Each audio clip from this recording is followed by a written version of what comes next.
Georgie's gorgeous gifts, so fine. Every piece uniquely mine. Jesmonite.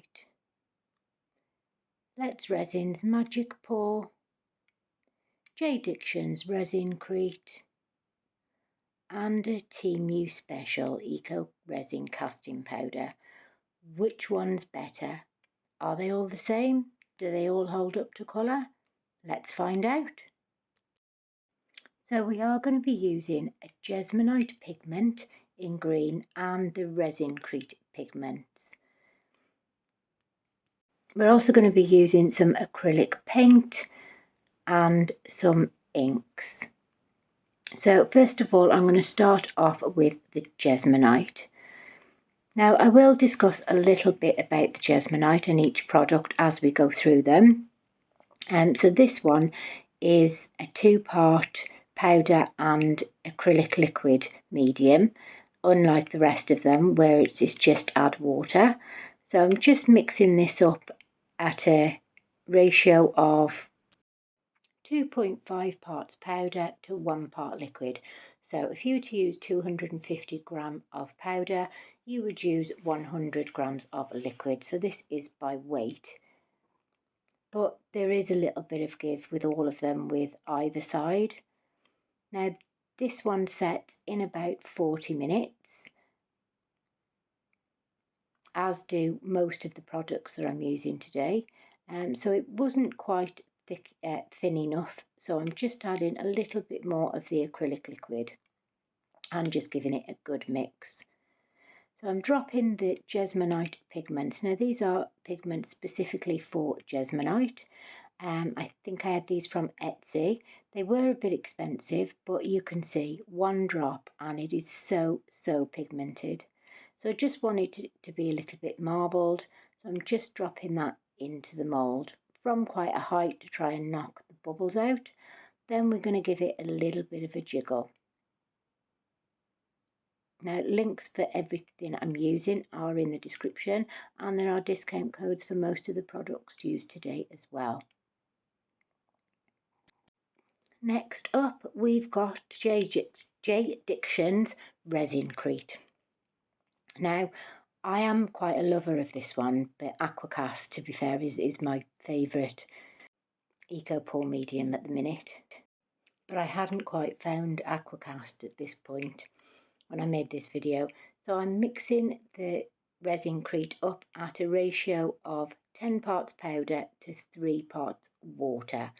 So it's 100 grams of powder to 30 grams of water. Again, there is some give and take. Now I am using the pigment specifically for Diction's Resincrete, and they come in a pack of 8, I believe. And again, these are really pigmented. You can see there is just 2 tiny drops in there, and that green is stunning.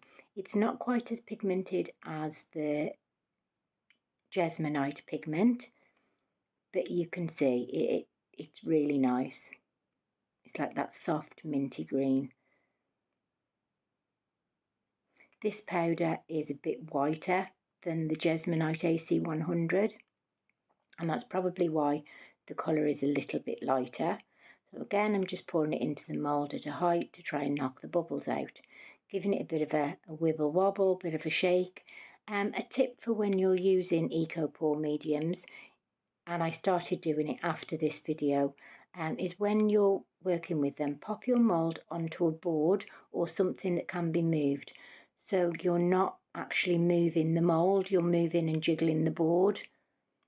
That should help with any bubbles. Now we're moving on to the Magic Pour by Let's Resin. This again is a mixing ratio of 3 parts powder to 1 part water. And so 300 grams of powder to 100 grams of water. That's how I tend to do it. When you're talking amounts that are in between, I'm not very good, and I'm not very good at calculating the amount you need for the mould either, so I just kind of wing it.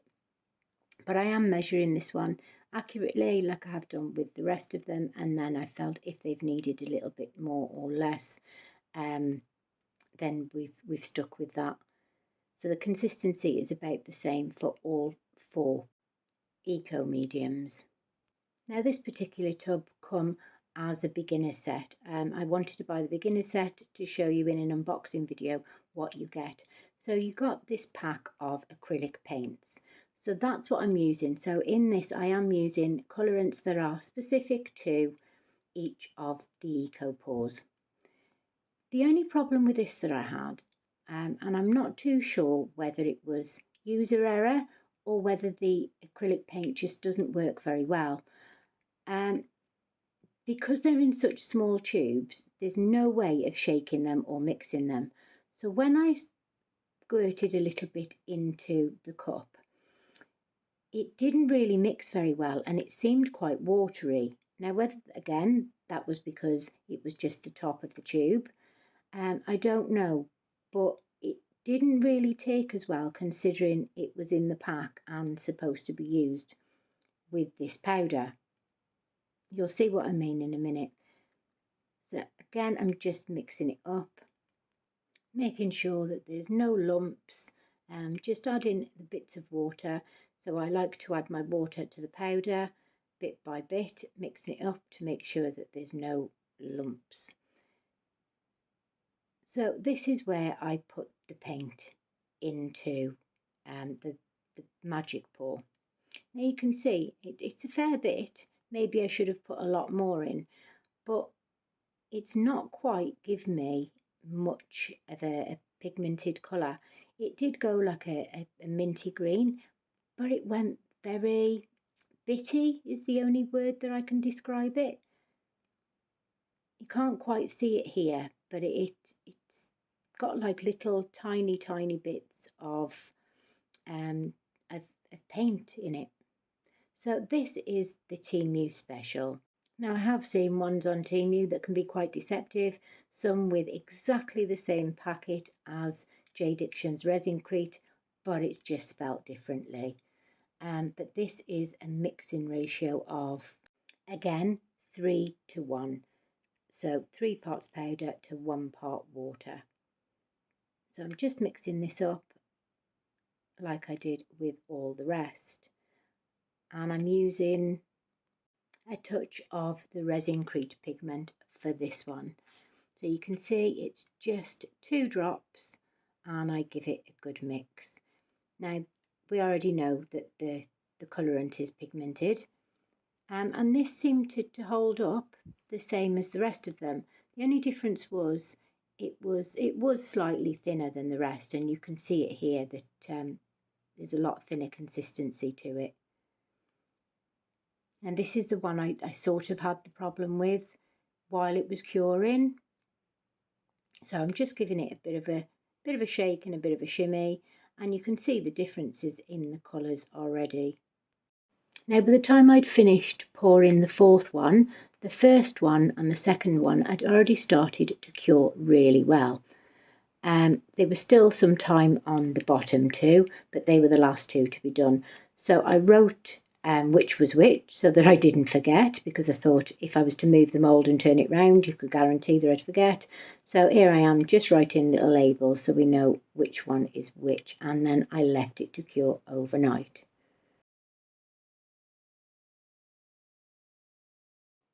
Now the reason I left it overnight was to just give it all chance to make sure that it was fully cured. Now the 2 at the top were cured lovely. The only problem with the Temu one, you can see where I've tried to touch it and it's left my nail mark. And then this one, the magic pour. Can you see the pitting? There was no problem with the curing, but it's like a lots of little dots all on the surface. Now I was shocked when I demoulded it, and you'll see why in a bit. So I decided because of this bottom one, I was going to leave it another day. So I left it another 24 hours and I come back to it. By rights, you should take them out the mould, because things like jesmonite and eco pour mediums, they tend to sweat. But my room is quite well ventilated.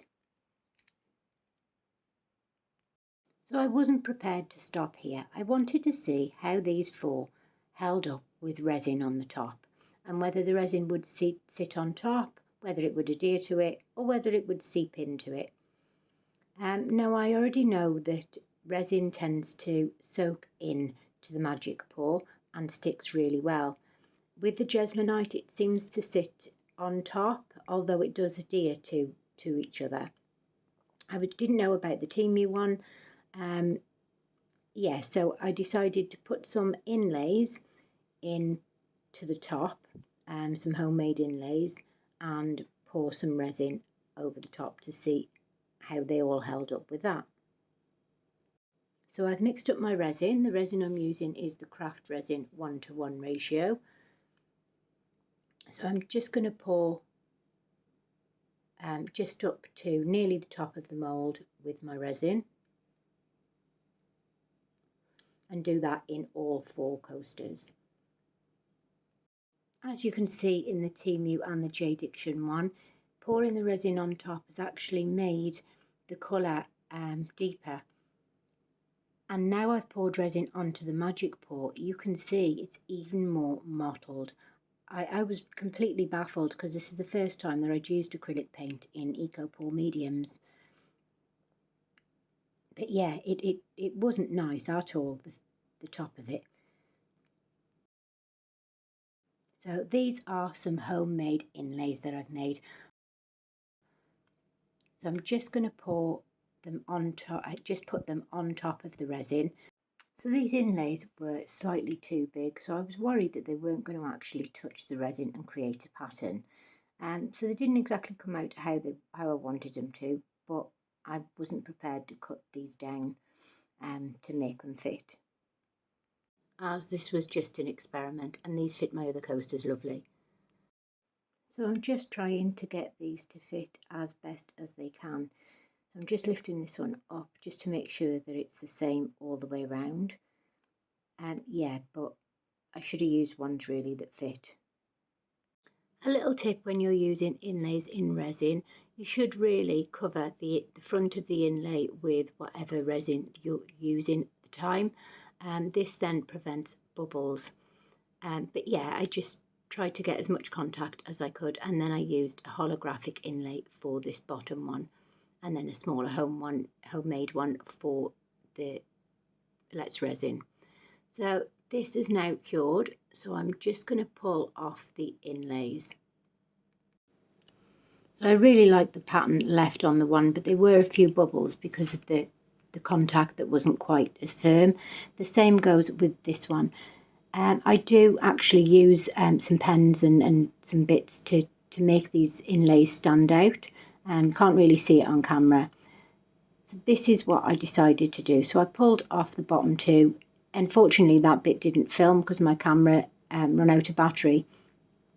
So yeah, I used some acrylic marker pens just to go around the outside of the one, to colour the roses on the other. I left the holographic one blank and then just coloured in the flower on the bottom.